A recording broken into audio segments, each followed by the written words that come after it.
going to talk to you guys about the Loch Ness Monster.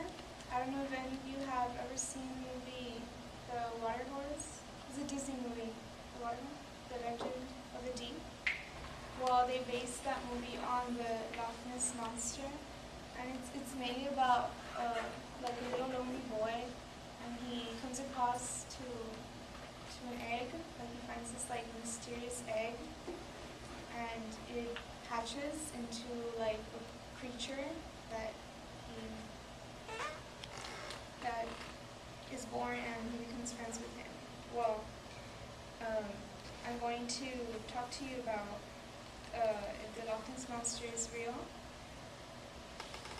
Ever since 1933, there has been numerous sightings of the Loch Ness Monster, and I'll be discussing today some of the history, the sightings, and some of the myths and facts. Well, the first thing I want to talk about is the history. Loch Ness is one of a group of interconnected lochs that are found in the area of Scotland, known as the Great Glen. So all the sightings that have been witnessed, they've all happened in the lochs of Scotland. That's how like the name came about. It's known as Nessie, and it is an alleged plesiosaur, which is an aquatic reptile-like creature living in the Loch Ness in Scotland. Saint Columba, he was an Irish monk in Scotland who apparently converted Nessie into a nice creature because it was like a murderous one. That happened in 565, and the story was that he saved the life of a local who was being attacked by a monster in the River Ness. And well, another thing I want to talk about is some of the sightings and the witnesses that have seen the monster.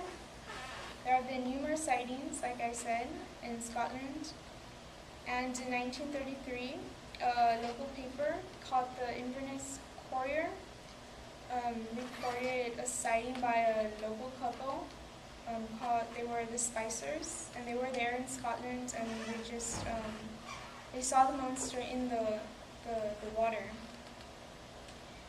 And another man, Christian Sperling, he died in 1993, and at that time he said that he witnessed Nessie, but he confessed in his deathbed that it was like a complete, like he made it up. It was him and his brother, and they took a photo of him, of the monster, but it like, they made it up to be like some like snake and something like that, but he confessed that it was fake. And another witness, Alistair Boyd, he was a member of a scientific project, and claimed he made a sighting. He claimed that he made a sighting of Nessie in 1979. He said that it looked like a whale, and it was 20 feet long.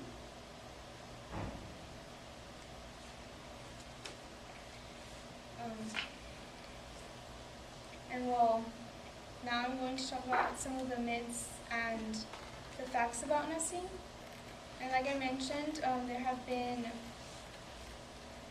people that have faked to see the Loch Ness Monster. Arthur Conan Doyle, he captured the most famous photo of Nessie, but it was reported to have been faked also. And there's this thing that's called The Naturalist, and they did a study of the lake's ecology, and they indicated that the lake can support no more than 30 metric tons of fish. Like they did the study on the water, and they said that it can support no more than 30 metric tons of fish. And also the tabloids. I don't know if any of you have seen the Daily Chronicle, I think that's what it's called, and it's like a tabloid magazine. And if you take a picture of Nessie, like they they pay you money for it. And now that I've discussed some of the myths, I'm going to go into my conclusion. And in conclusion, today we've discussed about the Loch Ness Monster and how it's come about.